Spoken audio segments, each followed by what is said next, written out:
আজকের পৃথিবীতে কোরআনের সবথেকে প্রয়োজন, সবথেকে বেশি প্রয়োজন কোরআন শরীফ।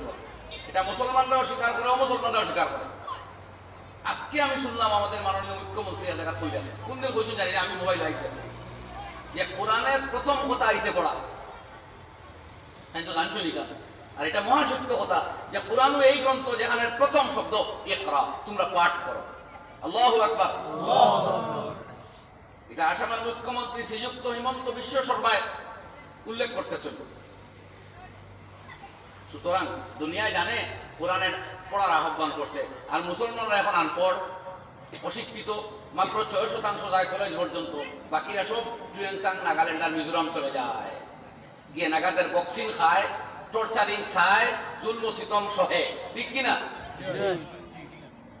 তো আমরা পড়তে আরম্ভ করি, স্টাডি করি, অধ্যয়ন করি সেই প্রতিপালকের নামে যিনি সৃষ্টিকর্তা।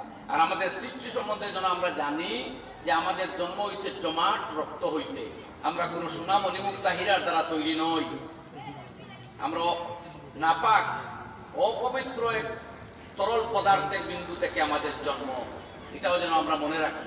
আল্লাহ কোরআনে কারীমে আহ্বান করছেন, ফালইয়ানজুরিল ইনসানু মিম্মা খুলিক, মানুষে যাতে সেই কথাটা স্মরণ করে, লক্ষ্য করে যে তার সৃষ্টিটা কিভাবে। এটা কোরআনে কইল এই কারণে, মানুষ যদি তার সৃষ্টি ভুলে যায়, তে লম্বা লম্বা কথা কইব, ক্ষমতা কইও দুনিয়া ভুলি যাইব, সে বুঝবো আমি কতই না উষা।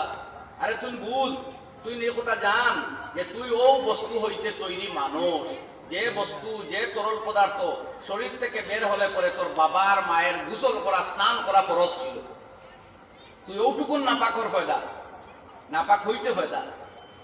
তার মানে তোর মূল অস্তিত্বতে কোনো মর্যাদা নাই, তোর ম্যাটেরিয়ালসের মধ্যে কোনো সম্মান নাই। এখন সম্মানী আমল করিয়া, সম্মানী কর্ম করিয়া, সম্মানী অ্যাক্টিভিটিজের মাধ্যমে তোকে সম্মানী বলতে হবে। বুঝা গেছে না কথা? তো আমরা ভালো কাজ করলে, ভালো বন্ধু নাইলে তো আমরা বরবাদ। কথাটা হইতে ঠিক ওরকম না।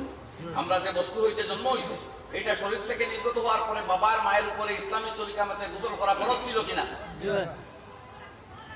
এটা শুধু নাপাক না, লোকে গোসল ফরজ করে আসছে। সুতরাং এত বাহাদুরি, এত বেটাগিরি আর হম্বি তম্বিয়া লম্বা লম্বা কথা হওয়ার কোনো কারণ নেই। এর লাগে আল্লাহ ফরমাইছেন, ফালইয়ানজুরিল ইনসানু মিম্মা খুলিক, মানুষের যা হইতে তার সৃষ্টি, ওইটা যাতে সে বুঝতে পারে।